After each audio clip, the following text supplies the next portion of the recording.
और एक मज़ेदार बात आपको मैं बताऊंगा, मेरा एक सवाल था कि क्या विनोद बिहारी महतो जो दिसम गुरु शिबू सोरेन के राजनीतिक गुरु कहिए, जो शिबू सोरेन ने सार्वजनिक मंचों में स्वीकार किया, दिसम गुरु ने राजनीतिक पिता कह के संबोधन किया है, क्या उनकी प्रतिमा इस राजधानी में कहीं लगाएंगे? सरकार का जो उत्तर था बड़ा एकदम मैंने उस उत्तर को सुनकर आप आश्चर्य करेंगे। सरकार का उत्तर था कि कहीं जमीन ही नहीं है। अगर विनोद बिहारी महतो के स्थान पर अगर मेरा सवाल ये होता कि आप गुरु जी की प्रतिमा लगाएंगे तो सरकार का क्या उत्तर होता? सरकार को इतनी कुंठित मानसिकता के साथ कार्य नहीं करना चाहिए।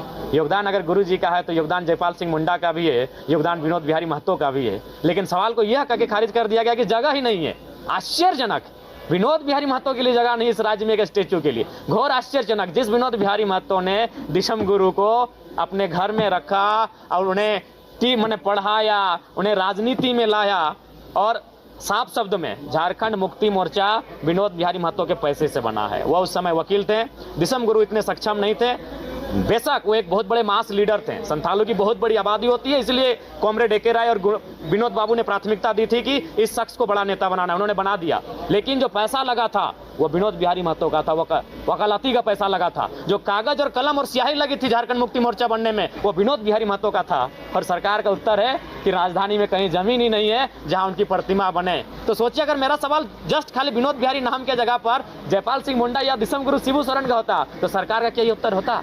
क्या सरकार को इस प्रकार से संकीर्ण राजनीति करनी चाहिए? इस प्रकार से संकीर्ण सोच रखनी चाहिए? ये दुर्भाग्य राज्य की सरकार का।